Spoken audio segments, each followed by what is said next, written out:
नमस्कार, मी सुवर्णा जोशी. जगाच्या पाठीवर या विशेष बुलेटिनमध्ये आपल्या सगळ्यांचं स्वागत. जगभरातल्या वेगवान बातम्या आपण बघूया या बुलेटिनमध्ये. अमेरिकेमध्ये आज राष्ट्राध्यक्षपदासाठी मतदान पार पडणार आहे. निवडणुका अमेरिकेत होत असल्या तरी जागतिक महासत्तेचं विरोध मिरवणाऱ्या या देशाच्या सत्तापटाकडे सगळ्या जगाचंच लक्ष लागलेलं आहे. रिपब्लिकनचे उमेदवार डोनाल्ड ट्रम्प आणि डेमोक्रॅटिकचे जो बायडेन यांच्यात कोण बाजी मारतो याकडे जग आणि भारतावर दिसणारे परिणाम अवलंबून आहेत. त्यामुळेच महासत्तेच्या सारीपटाकडे सगळ्यांचे डोळे लागलेले आहेत. भारतासाठी ट्रम्प यांची कारकीर्द संमिश्र ठरली. यावेळी भारताचे पंतप्रधान नरेंद्र मोदी आणि राष्ट्राध्यक्ष डोनाल्ड ट्रम्प यांनी दोन बड्या देशांचे नेते एकत्र असल्याचा संदेश जगभरामध्ये पोहोचवला. अहमदाबादमध्ये 10,000 नागरिकांच्या उपस्थितीत नमस्ते ट्रम्प कार्यक्रम पार पडला. उभय देशांमधील मैत्री आणि अजेंडा मांडण्याचं व्यासपीठ म्हणून या मेळाव्याकडे पाहिलं गेलं. तर मोदी यांच्यासाठीही ह्यूस्टनमध्ये हाऊडी मोदी हा मोठा कार्यक्रम केला गेला. कोरोनाच्या संकट काळातही अमेरिकेमध्ये निवडणुकीचं रण चांगलंच तापलं होतं. दोन्ही उमेदवारांनी आक्रमक प्रचार केला. यावेळी आरोप प्रत्यारोपाच्या फैरी रंगताना बघायला मिळाल्या. सभांच्या माध्यमातून ट्रम्प यांनी दुसऱ्यांदा सत्ता मिळवण्याचा प्रयत्न चालवला असला तरी जगभरातील अनेक राष्ट्रांना बायडेन निवडून यावेत असंच वाटतंय.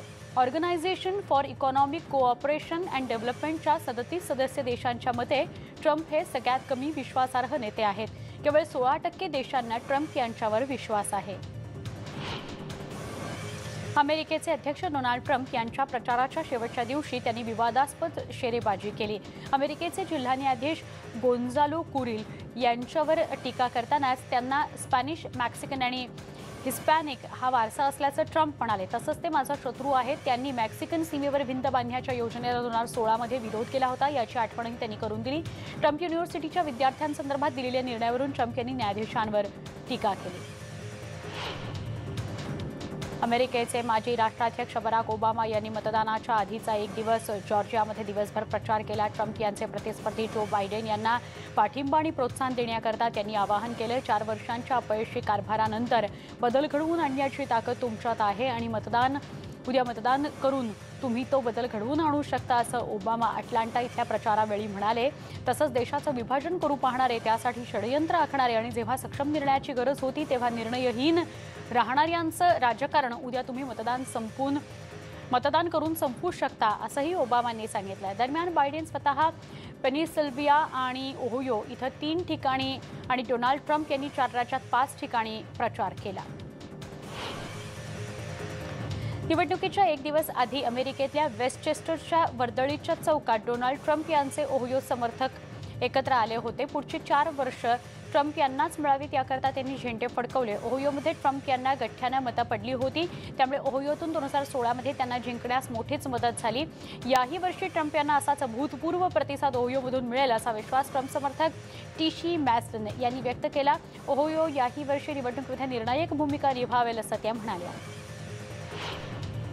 अमेरिकेमध्ये मतदानाच्या एक दिवस आधी मतदानाकरता तयारी सुरू असलेली बघायला मिळाली.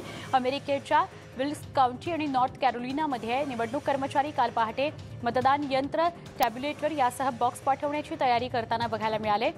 ही साहित्य ट्रकमध्ये भरून त्या मतदान केंद्रांवर पाठवली जात होती. निवडणुकीआधीचा एक दिवस म्हणजे वेडं करणारा असतो असं निवडणूक संचालक किम कॉडेल यांनी पत्रकारांशी बोलताना सांगितलं. दरम्यान यावर्षी कोविडची भीती असल्यानं मतदारांना त्यापासून बचावाकरता सॅनिटायझर, मास्क तसंच वैयक्तिक संरक्षण उपकरणं केंद्रावर सज्ज ठेवण्यात आलेली आहेत अशी माहितीही त्यांनी दिली. काही देशांमधून पीपी किट मिळवून तीही उपलब्ध करून देण्यात आली आहेत असं सांगतानाच हे खूप आव्हानात्मक होतं असं कौटिल म्हणाले. 2016 पर्यंत लॉरी गोल्डमन राजकीय घडामोडींवर फारशी खुश नव्हती. तिनं कधीच मतदान केलं, पण आता मात्र ती प्रत्येक क्षणी राष्ट्राध्यक्ष डोनाल्ड ट्रम्प यांना अमेरिकेपासून दूर करण्याच्या प्रयत्नात आहे. गोल्डमन डेट्रॉईटच्या बाहेर मिशिगनच्या ऑकलँड या देशामध्ये डेमोक्रॅट पक्षासाठी दररोज दार ठोठावण्यामध्ये घालवते आहे. मला 3 नोव्हेंबरच्या निवडणुकीच्या रात्री शांत झोपायला पाहिजे आहे आणि हे जाणूनच मी 2016 पासून आतापर्यंत दररोज माझ्या मुलांसाठी, माझे मित्र, माझ्या कुटुंबासाठी आणि जगाच्या वतीनं जे काही करत आले ते करतेय, जेणेकरून तो निवडून येणार नाही असं लॉरी गोल्डमन म्हणाली. शेतकरी जेम्स हॅस्क्यू यांना अध्यक्ष डोनाल्ड ट्रम्प यांना निवडून देण्यासाठी मतदानाचा निर्णय घेणं सोपं आहे. 58 वर्षांचे हॅस्क्यू हे म्हणतायत की राष्ट्राध्यक्षांच्या कारभारानं शेवटी हे मान्य केलं की शेती आणि शेती संबंधातील सामुग्री ही देशासाठी अत्यंत महत्त्वाची आहे। राष्ट्राध्यक्ष ट्रम्प हे त्याच पद्धतीने आमच्याशी वागतात, आमच्या गरजा जाणतात। टेनेसी इथल्या दक्षिण पीटर्सबर्ग इथल्या आपल्या शेतातून ते बोलत होते। आयुष्यभर मका सोयाबीनची शेती आणि पशुपालन करणारा हस्क्यू म्हणाला की ट्रम्प एक राजकारणी नाहीत तर उद्योगपती आहेत। अमेरिकेच्या निवडणुकीच्या एक दिवस आधी मॅनहॅटनमधील व्यावसायिक चिंतेत आहेत। काही व्यावसायिकांनी त्यांच्या खिडक्या बंद केल्या आहेत, ज्यामध्ये मॅरेच्या हेरल्ड या स्क्वेअरमधील फ्लॅगशिप स्टोअर आणि न्यूयॉर्क शहरातील सोहोमधील छोटे मोठे किरकोळ विक्रेते आणि इतरत्र व्यावसायिकांचा समावेश आहे। एका पिढीतील फरक दर्शवणारी निवडणूक आज पार पडते आहे। न्यूयॉर्कसारख्या मोठ्या राज्यातही त्याचा परिणाम पाहायला मिळतोय, तर NYPDने व्यवसाय मालकांना त्यांच्या खुर्च्या, टेबल्स, कचऱ्याच्या डब्यांसारख्या अनेक वस्तू पथपथावरून हटवण्यास सांगितलं आहे। आज अमेरिकेमध्ये होणाऱ्या निवडणुकीआधी दंगलीची भीती असल्याची चर्चा आहे। निवडणुकीच्या पार्श्वभूमीवर नागरी दंगलीच्या भीतीने अमेरिकेच्या काही भागात शस्त्रास्त्रांची विक्री मोठ्या प्रमाणात वाढली आहे। मिशिगनमध्ये लोक बंदुका विकत घेण्यासाठी गर्दी करतायत, त्यांना त्यांच्या सुरक्षेची देखील चिंता आहे। अमेरिकन राष्ट्रपतीपदाच्या निवडणुकीच्या आदल्या दिवशी जवळपास शेकडो इस्रायलींनी व्हाईट हाऊसमध्ये हजेरी लावली। अमेरिकेचे अध्यक्ष डोनाल्ड ट्रम्प यांच्यावर लावलेल्या बोलीला पाठिंबा दर्शवण्यासाठी ते एकत्र जमले होते। आणखी पुढची 4 वर्ष ट्रम्पचीच सत्ता असावी यासाठी ती बोली लावण्यात आली होती।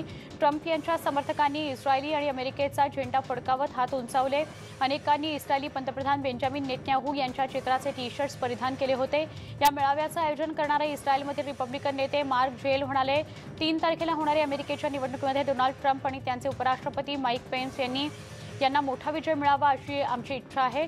दरम्यान इस्रायली पंतप्रधान बेंजामिन नेतन्याहू यांनी उघडपणे बाजू न घेता सावधगिरी बाळगल्यामुळे त्यांनी या आठवड्यामध्ये ट्रम्प यांची धोरणं ही येत्या काही वर्षात सुरू राहतील अशी अपेक्षा व्यक्त केली आहे। तेव्हा त्यांनी ट्रम्पविषयी त्यांचं मत जाहीर मांडलं।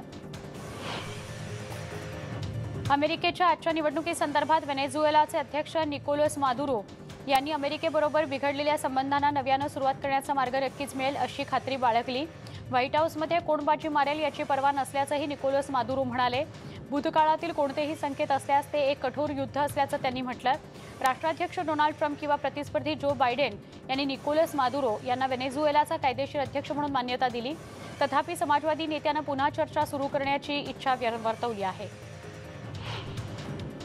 लिबियाच्या लष्करी अधिकाऱ्यांनी सोमवारी घोडॅम्स या ओसिस शहराला भेट दिली। संयुक्त राष्ट्रांनी सांगितले की देशाच्या पूर्वेला सैन्यानं गेल्या वर्षभरापासून राजधानीवर हल्ला केला आहे। तेव्हापासून लिबियामध्ये प्रथमच समोरासमोर लष्करी कमांडरमध्ये चर्चा झाली। लिबियातील UN सपोर्ट मिशनचे प्रमुख स्टेफनी विल्यम्स म्हणाले की या धैर्यशील समितीतील 10 अधिकारी चर्चेसाठी एकत्र आलेत। इराणच्या अधिकाऱ्यांनी राजधानी तेहरानमध्ये फ्रान्सचे अध्यक्ष इमॅन्युएल मॅक्रोन यांच्या विरोधात 2 मोठे बॅनर्स लावले आहेत। तेहरानच्या प्रसिद्ध वालिये आस चौक इथल्या एका भव्य बॅनरवर समुद्राचं चित्र रेखाटलेलं आहे आणि त्यावर मॅक्रॉनच्या निषेधार्थ त्यांची प्रतिमा रेखाटण्यात आली आहे। व्यंगचित्रकार रेनॉल्ड ल्युझियर आणि चार्ली हेब्डो यांची प्रतिमा यात दिसते। या चित्राखाली मोहम्मदचं नाव असून समुद्र मलिन आणि अशुद्ध आहे अशी कॅप्शन देण्यात आली आहे। अल्जेरियन नागरिकांनी सुधारित घटनेला अखेर मान्यता दिली आहे, जी मुदत मर्यादा लागू करते, नवीन स्वातंत्र्य देते, त्याचं आश्वासन देत आणि लोकशाही समर्थकांच्या मागण्यांना सकारात्मकदृष्ट्या पाहते।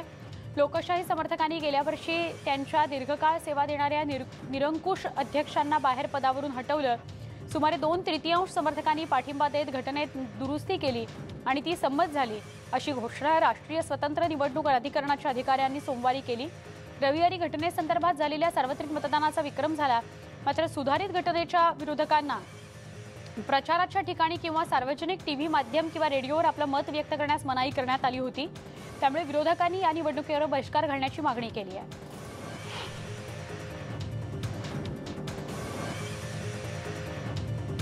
थायलंडचा राजा महावझिरोलॉन्गकॉर्न आणि बँकॉकमधील ब्रिटिश टेलिव्हिजन रिपोर्टर यांच्यात अभूतपूर्व देवाणघेवाण झाली।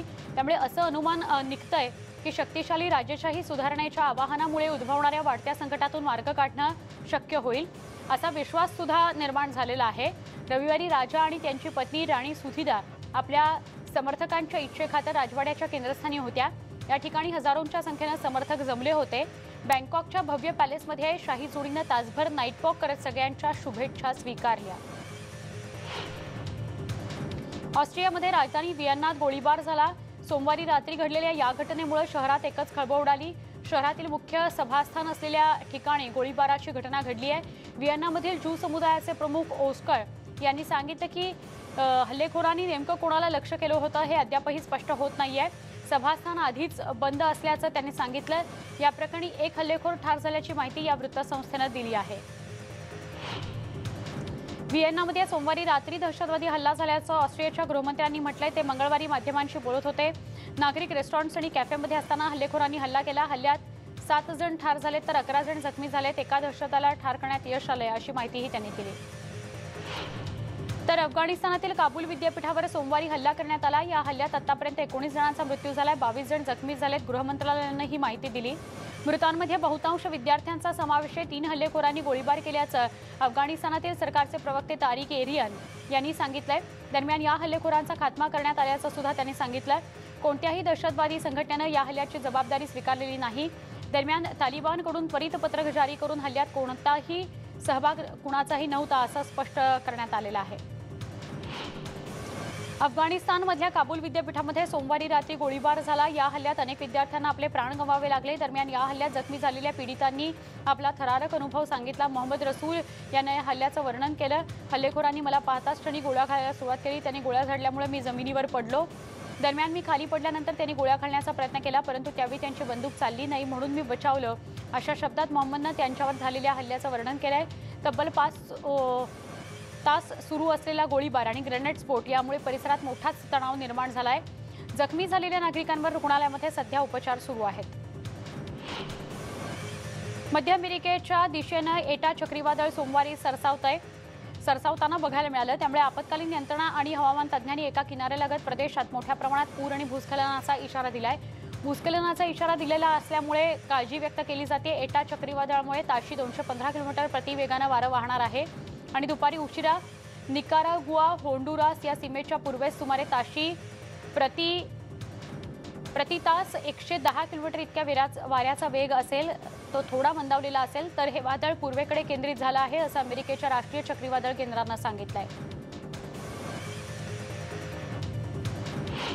तुर्कीच्या किनारपट्टीला असलेल्या गावांमध्ये भूकंपाचा थरकाप उडल्यानंतर सोमवारी एका इजमीर रुग्णालयातून 3 दिवसांनंतर एका लहान मुलीला बाहेर काढण्यात आलं. एलिफ पेरेन्स ही 3 दिवस ढिगाऱ्याखाली अडकली होती आणि जेव्हा अग्निशमन दलानं तिला बाहेर काढलं तेव्हा ती मृत होती. अग्निशमन दलाचे अधिकारी मुअम्मर सेलिक यांनी ती चिमुरडी मुलगी अस्थिर पडलेली आढळली आणि ती धुळीत पडलेली होती. त्यानंतर त्यांनी एका सहकार्याकडे बॉडी बॅग मागून घेतली. तिला रुग्णालयात नेण्यात आलं, पण सेलिकनं आपला चेहरा पुसण्यासाठी हात लांब केल्यावर मुलीने तिचे डोळे उघडले आणि अंगठा धरला. स्पेनमध्ये कोरोनाचे नवे निर्बंध लागू करण्यात आले. नागरिकांकडून सातत्यानं नाईट लाईफवर लागू करण्यात आलेल्या निर्बंधांचं उल्लंघन करण्यात येत आहे. दरम्यान पोलिसांनी अग्निशमन दलाच्या जवानांच्या मदतीनं नियमांचं उल्लंघन करणाऱ्यांविरोधात कारवाई केली आहे. माद्रिदमध्ये नाईट क्लबवर पोलिसांकडून कारवाई करण्यात आली. यावेळी पोलिसांनी क्लबवर धाड टाकली आणि क्लबचा दरवाजा कटरच्या सहाय्याने उघडण्यात आला. यावेळी क्लबमध्ये नागरिकांकडून नियमांचं उल्लंघन केलं जात असल्याचं आढळून आल्याचं समोर येत आहे. इटलीमध्ये रेस्टॉरंट्स आणि बार मालक आपल्या कर्मचाऱ्यांसह रस्त्यावर उतरल्याचं पाहायला मिळालं. सरकारनं लागू केलेल्या कोरोना निर्बंधांमुळे पब, रेस्टॉरंट्स आणि बार हे संध्याकाळी 6 वाजताच बंद करण्याचे निर्देश देण्यात आले. यामुळे बार आणि रेस्टॉरंट्स मालकांना आर्थिक फटका बसतोय. आपल्या समस्यांकडे सरकारचं लक्ष वेधण्यासाठी शेकडो निदर्शक रोममध्ये एकवटले. सरकारकडून ठोस मदतीची आवश्यकता असल्याची भावना त्यांनी यावेळी व्यक्त केली. कोरोनावर नियंत्रण मिळवण्यासाठी इटली सरकार विविध उपाययोजना करत आहे. या उपाययोजनांसंदर्भात म्युझियम बंद करण्यात आली आहेत. दरम्यान सरकारच्या या निर्णयामुळे रोममधील नागरिक आणि पर्यटकांनी नाराजी व्यक्त केली. म्युझियममध्ये नागरिकांनी कधीच गर्दी केली नाही अशा शब्दात क्रिस्टिना तम्पी यांनी सरकारच्या निर्णयाविरोधात नाराजी व्यक्त केली. बेल्जियममध्ये सुपरमार्केटमधील दुकानं खुली करण्यात आली आहेत, परंतु नागरिकांना कोरोना नियमांचं पालन करावं लागणार आहे. यावेळी दुकानात लावलेल्या लाल रंगाच्या पट्ट्यांमुळे ग्राहकांचा काहीसा गोंधळ उडतो आहे. नवे निर्बंध लागू करण्यात आलेले असून नव्या निर्बंधांच्या पार्श्वभूमीवर लाल रंगाच्या पट्ट्या दुकानांमध्ये लावण्यात आलेल्या आहेत. ब्रिटनचे पंतप्रधान बोरिस जॉन्सन यांनी संसदेमध्ये विरोधकांच्या टीकेला प्रत्युत्तर दिलंय. कोरोना परिस्थिती हाताळण्यात सरकार अपयशी ठरत असल्याची टीका सरकारवर सातत्याने केली जात होती। दरम्यान दुसऱ्या राष्ट्रीय लॉकडाऊनसाठी खासदारांचा पाठिंबा मिळवण्याचा प्रयत्नही पंतप्रधान बोरिस जॉन्सन यांनी यावेळी केला। दरम्यान सरकारनं लवकर निर्णय घेतले नाहीत तर त्याची मोठी किंमत मोजावी लागेल, अशा शब्दात विरोधी पक्षनेते कीर स्टारर यांनी इशारा दिला। पोर्तुगलमध्ये कोरोना बाधितांच्या संख्येत दिवसेंदिवस वाढ होताना दिसते। या पार्श्वभूमीवर पंतप्रधान अँटोनियो कोस्टा यांनी सोमवारी राष्ट्राध्यक्षांची भेट घेतली। आपत्कालीन परिस्थिती जाहीर करण्याची विनंती पंतप्रधानांनी यावेळी केली। कोरोनामुळे मृत्यू झालेल्या पीडितांसाठी शोकसभेचं आयोजन करण्यात आलं होतं। या शोकसभेनंतर पंतप्रधानांनी राष्ट्रपती मार्सेलो रेबेलो दे सुसा यांची भेट घेऊन सरकारचा प्रस्ताव सादर केला। जर्मनीमध्ये कोरोनाचे नवे निर्बंध लागू करण्यात आले आहेत। नव्या निर्बंधांतर्गत जर्मनीमध्ये रेस्टॉरंट्स, बार आणि चित्रपटगृह बंद ठेवण्यात येणार आहेत। तसंच अत्यावश्यक सेवा वगळता नागरिकांना मिळणाऱ्या इतर सुविधा देखील बंद करण्यात आल्या आहेत। 4 आठवड्यांसाठी लागू करण्यात आलेल्या या नव्या निर्बंधांची अंमलबजावणी सुरू करण्यात आली आहे। मार्च आणि एप्रिल दरम्यान लागू करण्यात आलेल्या निर्बंधांच्या तुलनेमध्ये नवे निर्बंध काही प्रमाणात शिथिल करण्यात आल्याचं यावेळी सांगण्यात आलं। जर्मनीमध्ये कोरोनाचा कहर सुरू आहे। कोरोनावर नियंत्रण मिळवण्याकरता सरकारकडून विविध उपाययोजना केल्या जात आहेत। सरकारकडून लागू करण्यात आलेल्या निर्बंधांना विरोध केला जातोय। याच पार्श्वभूमीवर जर्मनीच्या चान्सलर अंजेला मर्केल यांनी सरकारच्या या निर्णयांबाबत स्पष्टीकरण दिलं। त्या बर्लिनमध्ये पत्रकार परिषदेत बोलत होत्या। कोरोनावर नियंत्रण मिळवण्याकरता सरकार पूर्ण प्रयत्न करत असल्याचं त्यांनी म्हटलं। सरकारनं 4 आठवड्यांसाठी रेस्टॉरंट्स, बार, चित्रपटगृह आणि व्यायामशाळा बंद करण्याचे आदेश दिले आहेत। जर्मनीमध्ये 4 आठवड्यांकरता कोरोनाचे नवे निर्बंध लागू करण्यात आले आहेत। यानंतर पोलिसांनी ठिकठिकाणी जाऊन तपासणी केली। यावेळी नागरिकांना नियमांचं पालन करण्याचं आवाहन केलं। बर्लिनमध्ये पोलीस बंदोबस्त पाहायला मिळाला। यावेळी अनेकांनी नियमांचं पालन केलं। नागरिकांकडून मास्कचा वापर केला जातोय असं बर्लिन पोलीस प्रवक्ते जेम्स स्कोब्रान्स्की यांनी सांगितलं। दरम्यान नियमांचं उल्लंघन करणाऱ्या नागरिकांचं प्रमाण कमी असल्याचं ते यावेळी म्हणाले। ग्रीसमध्ये कोरोनाबाधितांच्या संख्येत वाढ होताना पाहायला मिळते। दरम्यान सगळ्यात मोठ्या शहराच्या यादीत दुसऱ्या स्थानावर असलेल्या थेस्सलनिकी आणि सेरेसमध्ये सरकारनं लॉकडाऊन लागू केलेलं आहे। व्यायाम आणि कामानिमित्तच नागरिकांना घराबाहेर पडता येणार आहे। तसंच एखाद्या नागरिकाला मदत करण्यासाठी घराबाहेर जाऊ शकता असं सरकारचे प्रवक्ते स्टिलियस पेटस यांनी म्हटलं आहे। दरम्यान प्रशासनाकडून नागरिकांना SMS-ची सुविधा देण्यात आली आहे। लॉकडाऊन दरम्यान खाद्यपदार्थांची दुकानं, सुपरमार्केट्स आणि औषधांची दुकानं वगळता सगळी दुकानं बंद राहणार आहेत। या काळात शाळा मात्र सुरू राहतील असंही स्पष्ट करण्यात आलं। जिनिव्हा मुख्यालयामध्ये ट्रान्समिशन किंवा क्लस्टर नसल्याचं जागतिक आरोग्य संघटनेच्या शास्त्रज्ञांनी म्हटलं। दरम्यान कोरोनाबाधित रुग्णांच्या संपर्कात आल्यानंतर आपण स्वतः क्वारंटीन करत असल्याचं UN एजन्सीचे प्रमुख टेड्रोस ॲडनॉम घेब्रियस यांनी घोषित केल्यानंतर जागतिक आरोग्य संघटनेच्या प्रतिनिधींनी पत्रकारांना ही माहिती दिली। क्युबामध्ये हजारो शालेय विद्यार्थ्यांनी पुन्हा एकदा शाळेत जायला सुरुवात केली आहे। कोरोनाच्या पार्श्वभूमीवर एप्रिलपासून शाळा बंद ठेवण्यात आल्या होत्या। सोमवारी मात्र शाळा पुन्हा खुल्या करण्यात आल्या। शाळा पुन्हा सुरू झाल्यावर विद्यार्थी, पालक आणि शाळा प्रशासनाने आनंद साजरा केला। यावेळी पूर्ण खबरदारी घेऊन विद्यार्थ्यांना शाळेत प्रवेश देण्यात येतोय। विद्यार्थ्यांनी सॅनिटायझरनं हात स्वच्छ करून फिजिकल डिस्टन्सिंगचं पालन करत शाळेत प्रवेश करावा। यावेळी विद्यार्थ्यांना हँड ग्लोव्ज कसे घालायचे, मास्क कसा लावायचा याचे धडे देण्यात आले। तसंच कोरोनापासून दूर राहण्यासाठी नेमकं काय करायला हवं याबाबतही माहिती देण्यात आली। कोरोनामुळे मृत झालेल्या पीडितांना श्रद्धांजली वाहण्याकरता ब्राझीलमध्ये शोकसभेचं आयोजन करण्यात आलं होतं। यावेळी पीडितांच्या नातेवाईकांना आपल्या भावना अनावर झाल्या। रिओ दी जेनेरो बिशप डोम ओरियानी इथल्या स्मशानभूमीमध्ये नातेवाईकांनी मृतांच्या आठवणींना उजाळा देत त्यांना श्रद्धांजली वाहिली।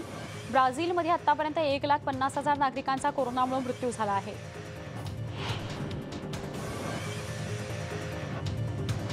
उत्तर कोरियाने आपल्या देशामध्ये कोरोनाचा एकही रुग्ण नसल्याचा दावा केला आहे। कठोर निर्बंध लादल्यामुळे देशामध्ये कोरोनाचा एकही रुग्ण नसल्याचा दावा कोरियानं केला आहे। मात्र आता उत्तर कोरियाचा हुकुमशहा किम जोंग उननं शत्रू देशाकडून उत्तर कोरियात कोरोनाचा फैलाव केला जाण्याची भीती व्यक्त केली आहे। त्यामुळेच देशातील सीमांवरील सुरक्षा आणखीन वाढवण्यात आली असून अनेक कठोर निर्णय घेण्यात आले आहेत। देशाच्या सीमांजवळ बफर झोन तयार करण्यात आला आहे। त्यामुळे उत्तर कोरियामधील प्रसारमाध्यमांनी पोलिसांनी दिलेल्या माहितीनुसार परवानगी न घेता बफर झोनमध्ये फिरणाऱ्यांना कोणताही इशारा न देताना थेट गोळी घालण्यात येईल। त्याचप्रमाणे उत्तर कोरियाच्या सीमेजवळ असणाऱ्या नद्यांमध्ये किंवा त्या नद्यांच्या किनाऱ्यांवर दिसणाऱ्या व्यक्तींना कोणतीही पूर्वसूचना न देता गोळी घालण्याचे आदेश पोलिसांनी दिले आहेत। मात्र कायदेतज्ञांच्या मते आपल्या देशाच्या सीमाबाहेरील हद्दीतील व्यक्तींना कोणतीही पूर्वसूचना न देता दिसताच गोळी मारण्याचा आदेश देणं हे आंतरराष्ट्रीय मानवाधिकार कायद्याचं उल्लंघन आहे। सध्या संपूर्ण जगाचं लक्ष कोरोना व्हायरसचा फैलाव रोखणाऱ्या लशीकडे लागलं आहे। काही लशीची मानवी चाचणी अंतिम टप्प्यात आली आहे, पण लसीकरणाबद्दल अनेक बाबी समोर आल्या आहेत। लस उपलब्ध झाली तरी आपण लस टोचून घेणार नाही असंही काहींचं मत आहे। ब्राझीलमध्ये याच मुद्द्यावरून रविवारी आंदोलन करण्यात आलं। चीनी लस आणि लसीकरण बंधनकारक करण्याच्या विचारात असलेल्या साओ पाउलोच्या राज्यपालांविरोधात रविवारी ब्राझीलमध्ये तीव्र आंदोलन करण्यात आलं। सिनोवॅक ही चीनी औषध कंपनी ब्राझीलमध्ये तिसऱ्या टप्प्याची मानवी लस चाचणी करत आहे। एक छोटासा ब्रेक जगाच्या पाठीवर मध्ये काही क्षणात भेटतोय। पहा फक्त न्यूज 18 लोकमत।